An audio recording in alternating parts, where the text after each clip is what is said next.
దేశ రాజధాని ఢిల్లీని దట్టమైన పొగమంచు వెంటాడుతోంది. ఢిల్లీ నలుమూలలను పొగమంచు చుట్టేసింది. ఆ ప్రభావం విమాన రాకపోకలపై పడింది. 8 డిగ్రీలకు ఉష్ణోగ్రతలు పడిపోవడంతో దట్టమైన పొగమంచు కారణంగా విమాన సర్వీసులపై తీవ్ర ప్రభావం పడుతోంది. ఇప్పటికే 54 విమాన సర్వీసులు రద్దవగా 126 విమానాలు ఆలస్యంగా నడుస్తున్నాయి. దీంతో విమాన ప్రయాణికులు ఎయిర్పోర్టులోనే పడిగాపులు కాస్తూ తీవ్ర ఇబ్బందులు పడుతున్నారు. ఫ్లైట్లు క్యాన్సిల్ అయినా ప్రత్యామ్నాయ ఏర్పాట్లు చేయకపోవడంతో ప్రయాణికులు ఎయిర్పోర్ట్ సిబ్బందిపై తీవ్ర అసహనం వ్యక్తం చేస్తున్నారు. ఎయిర్పోర్టులో పరిస్థితి ఇలా ఉంటే పొగమంచు ప్రభావంతో వందల రైళ్లు కూడా ఆలస్యంగా నడుస్తున్నాయి. మరో వారం రోజుల పాటు ఢిల్లీలో ఇదే పరిస్థితి కొనసాగే అవకాశం కనిపిస్తోంది. ఇటు తెలంగాణలో కూడా పొగమంచు ప్రభావం భారీగానే ఉంది. పొగమంచు కారణంగా శంషాబాద్ ఎయిర్పోర్ట్లో పలు విమానాలు రద్దయ్యాయి. గత 3 రోజుల్లో 37 విమానాల రాకపోకలను రద్దు చేశారు ఎయిర్పోర్ట్ అధికారులు.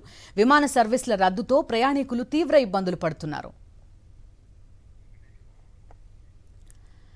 మరింత సమాచారం మా ప్రతినిధి వెంకటేష్ అందిస్తారు. వెంకటేష్, లో విజిబిలిటీ కారణంగా పలు విమాన సర్వీసులు రద్దవడం కూడా చూస్తున్నాం మనం. ట్రైన్స్ కూడా క్యాన్సిల్ అవుతున్న పరిస్థితి. విమానాశ్రయాల్లో సిబ్బంది పైన, పైలట్ల మీద, క్రూ పైన దాడులు కూడా జరుగుతున్న పరిస్థితి. ప్రత్యామ్నాయ ఏర్పాట్లు ఏం చేస్తున్నారంటే ఏం చెప్తారు? ఓవరాల్ గా సిచ్యువేషన్ ఏంటి నార్త్ లో? ఢిల్లీలో పొగమంచు ప్రభావంతో రైళ్ల రాకపోకలు, విమాన రాకపోకలపై తీవ్రమైనటువంటి ప్రభావం పడింది. దాదాపు మరొక వారం రోజుల పాటు ఇదే రకమైన వాతావరణ పరిస్థితులు ఉంటాయని ఐఎండీ ప్రకటించింది. సో ఈ నేపథ్యంలో వాతావరణ పరిస్థితుల్లో ల్యాండ్ అయ్యేటువంటి ఒక క్యాటరీ ఉన్నటువంటి విమానాలకు మాత్రమే ల్యాండింగ్ ఫెసిలిటీ ఉంటుంది. సో ఆ టెక్నాలజీ లేని విమానాలు, ప్రధానంగా ఇండిగో ఇలాంటి విమానాలు కాస్త ల్యాండింగ్ లో సమస్యలు ఎదుర్కొంటున్నాయి. ఫలితంగా ఇప్పటికే దాదాపు ఈ రోజు 54 విమాన సర్వీసులు రద్దయిపోయినటువంటి పరిస్థితి. అలాగే ఇటు 120 విమాన సర్వీసులు ఆలస్యంగా నడుస్తున్నట్లుగా సమాచారం వస్తుంది. అలాగే వందలాది రైళ్లు కూడా ఆలస్యంగా నడుస్తున్నటువంటి సందర్భం మనం చూస్తున్నాం. మొత్తానికి ఈ జనవరి నెలంతా కూడా ఢిల్లీలో విపరీతమైన పొగమంచు ఉంటుంది. సో వాతావరణ పరిస్థితులకు ఎవరిని బ్లేమ్ చేసేటువంటి పరిస్థితి లేదు. సో దాన్ని వాతావరణ పరిస్థితులకు కూడా ఖచ్చితంగా ఆ టెక్నాలజీని ఉపయోగించి ల్యాండ్ అయ్యేటువంటి ఒక టెక్నాలజీ ఉన్నటువంటి CAT-3 అనేటువంటి క్యాట్-3 టెక్నాలజీ ఉన్నటువంటి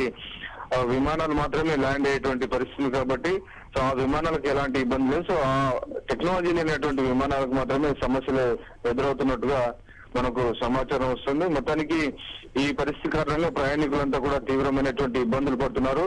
రెగ్యులర్ గా ముందుగానే షెడ్యూల్ చేసుకున్నటువంటి ప్రయాణాలన్నీ కూడా పూర్తిగా అంతరాయం కలుగుతుంది. కానీ ఖచ్చితంగా ఈ నార్త్ ఇండియాలో మాత్రం జనవరి నెల ప్రయాణాలన్నీ కూడా పొగమంచు కారణంగా తీవ్రమైనటువంటి ప్రభావాన్ని చూపిస్తున్నటువంటి పరిస్థితి ఉంది.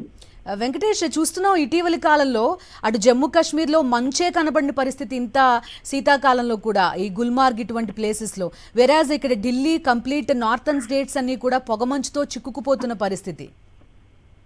ఖచ్చితంగా చాలా విభిన్నమైనటువంటి పరిస్థితులు ఉన్నాయి. నిజానికి ఈ పాటికి శ్రీనగర్ లోని డాల్ లేక్ గడ్డ కట్టి ఉండేది, కానీ ఈసారి అటువంటి పరిస్థితులు, సో భిన్నమైనటువంటి పరిస్థితులు జమ్మూ కాశ్మీర్ లో కొనసాగుతున్నాయి. దీనికి గల కారణం ఏంటి, ఎల్నినో కారణంగా ఇటువంటి పరిస్థితులు తలెత్తాయి అనేటువంటి ఒక చర్చ అయితే కొనసాగుతోంది.